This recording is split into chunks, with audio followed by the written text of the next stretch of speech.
everybody, I'm Jillian and this is Tess, my equine simulator.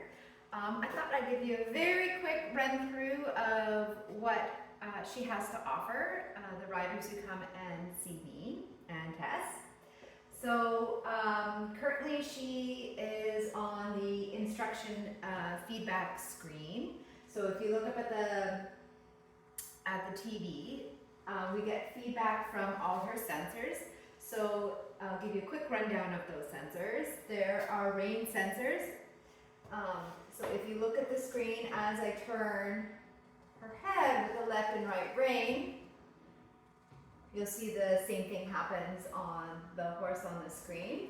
If I apply some pressure from both reins, that rectangle at the top of the screen there will light up red, and that's to help us with our downward transitions. She has sensors underneath the saddle, underneath these cushions here, which will show up as a red dot inside of that green circle there where the rider would sit.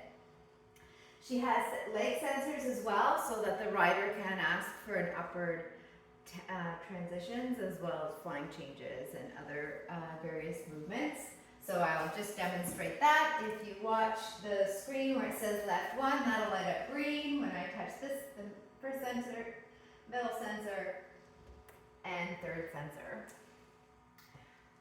It's I'm just instructing somebody and we're working with their bodies and we're not worrying about the upward and downward transitions, and I have control over Tess. So this is the emergency stop button. This middle button allows me to ask her to move up in the paces, and the last button here at the bottom will ask her to go down in the paces. So I'm going to give you a quick run through of each pace and what that entails for the rider. So this is the collective walk, so I press that middle button. So we start by warming up at the collective walk, doing various exercises or with different balls. And we have the medium walk. I do most of my warm up actually at the medium walk. I feel that's a good pace to get the hips and pelvis opened up. This is the working trot, so we'll build up to the working trot, working on the sitting trot. It is possible to post the trot on Tess. It is a little bit more challenging than riding a real horse to post a trot, but it is possible. The reason being that she doesn't have any forward momentum, but it still feels pretty accurate. And now here is the medium, whoop, there's the medium trot. So the medium trot is quite a big gait, so it moves quite quickly, so the rhythm is quick and the intensity is a little bit more. And then we're going to work up to the working canter. And if you watch the screen here, if I press the third sensor on the left, it's going to ask her to do a flying change to the right. And I'm going to go to the other side. And you'll see that she'll change her lead back to the left lead canter. So that's the working canter. And then we have the, press the flying change again. And then to ask her to go faster. Hold on. Let me get her back to the left lead. There we go. And then we're going to move up to the medium canter. And this is a really good canter for show jumpers or hunters that want to work in their half seat and really get their position solidified at the canter.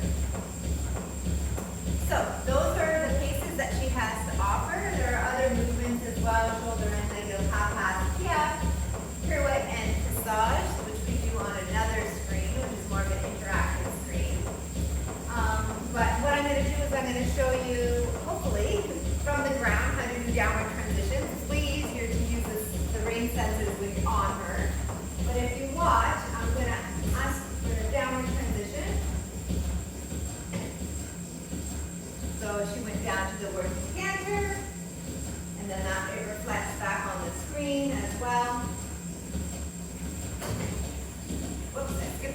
trot, it pulls a little bit too hard.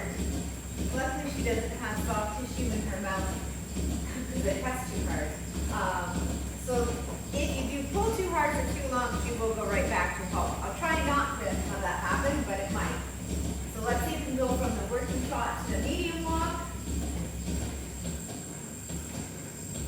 And then we'll go back to the collected walk where we started.